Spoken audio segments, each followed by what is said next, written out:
నీ పేరేంటమ్మా? సాయి అరుణ్ సార్. సాయి సాయి అరుణ్. అరుణ్ అవును సార్.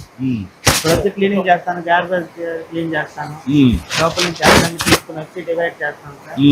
పూలు సపరేట్ గా, తడిచేసి సపరేట్ గా, పొడిచేసి సపరేట్ గా, ప్లాస్టిక్ సపరేట్ గా చేస్తాం సార్. మీరు ఎంతమంది పని చేస్తున్నారు ఇక్కడ? సార్ ఇక్కడ పొద్దున్న డ్యూటీలో 8 మంది ఉంటాం సార్. మధ్యాహ్నం డ్యూటీలో 7 మంది. ఉదయం ఎన్ని గంటలకు వస్తాను ఇక్కడికి? పొద్దున్న 5కి వస్తాం సార్. 4:50కి ఇక్కడికి వచ్చేస్తాము. 5 గంటలకు మస్తు చేసుకుంటాము. 5 నుంచి ఎన్ని గంటల దాకా? 1 గంట దాకా ఉంటాం సార్. మధ్యాహ్నం 1 గంట వరకు డ్యూటీ చేస్తాం. ఇవన్నీ క్లియర్ చేసేసిన తర్వాత చేసుకుంటాం సార్. ఇక మాట్లాడతాం, కుదుస్తాం. ఇవన్నీ కూడా డైలీ తెచ్చుకుంటాం సార్. డైలీ కింద ఇస్తారు మాకు. ఇవన్నీ తెచ్చుకుంటాము, ఇట్లా కలుపుకుంటాము.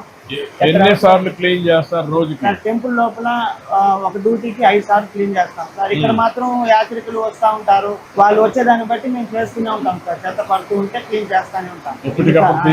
క్లీన్ చేస్తాం సార్. మీకు ఇచ్చే మెటీరియల్ కూడా మంచి మెటీరియల్ ఇస్తారు? మంచి మెటీరియల్ ఇస్తారు సార్. అన్ని ఇస్తారు, ప్రతిరోజు మెటీరియల్ ఇస్తారు.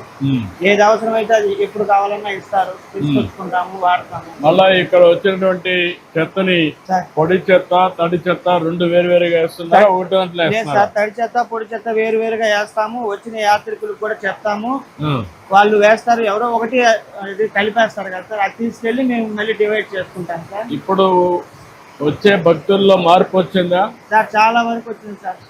ఎక్కడంటే కాగితాలు లేకుండా ఎక్కడ ఇలాంటి బుట్టలోనే చెత్త బుట్టలోనే చాలా వరకు మార్పు వచ్చింది సార్.